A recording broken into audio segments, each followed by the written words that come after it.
Today we are going to Port Arthur Historic Site. It is one of the most famous historic places in Tasmania, known for its rich convict history and beautiful surroundings. Stay with us for an amazing journey through history and nature. The penitentiary at Port Arthur Historic Site once held prisoners under strict and harsh conditions. Around 136 cells were built, but only 26 remain today. The rooms were very small, showing how confined prisoners were, and many were kept in isolation without light, making life extremely difficult and punishing.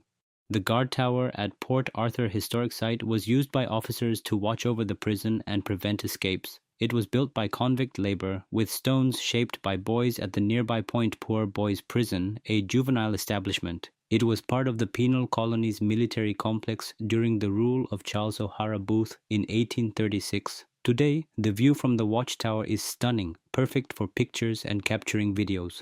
The hospital was built between 1841 to 1842, designed by convict architect Henry Lang using sandstone and brick. It could hold up to 80 convict patients and was part of the strict penal system.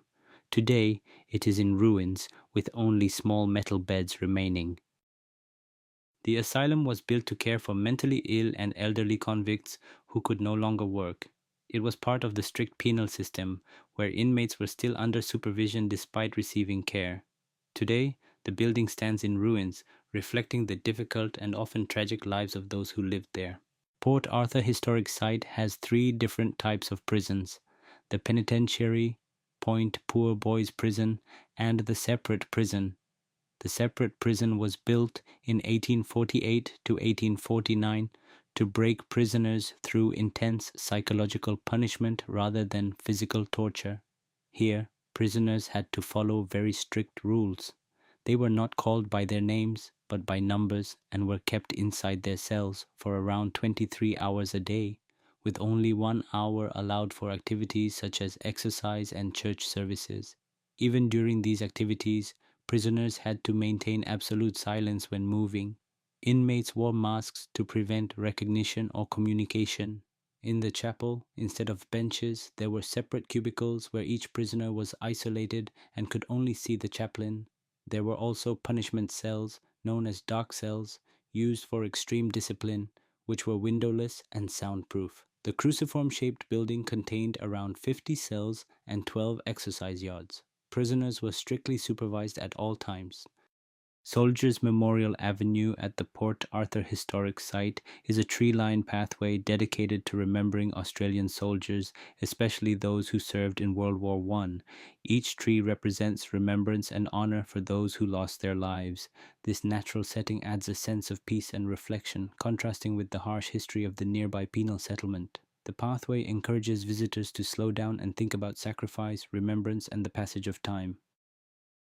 The convict church is one of the oldest surviving buildings in the settlement. Built in the 1830s, it was used for religious services for convicts, soldiers, and officers. Today, its roofless ruins stand as a powerful reminder of the lives of convicts and the role of religion. Next, we have Government Garden, which are beautiful and well maintained. They feature a peaceful water fountain and many colorful flowers, making it a relaxing place to visit. The neatly kept lawns and pathways add to its charm. It is a perfect spot to enjoy nature and take photos. At the Harbour Cruise Jetty in the Port Arthur Historic Site, you can enjoy a stunning view of the settlement from the sea. As the boat moves across the calm water, the historic ruins, green hills, and old buildings appear beautifully, creating a peaceful and almost timeless scene. In the 1800s, especially around 1838, this harbour was a busy and strictly controlled port.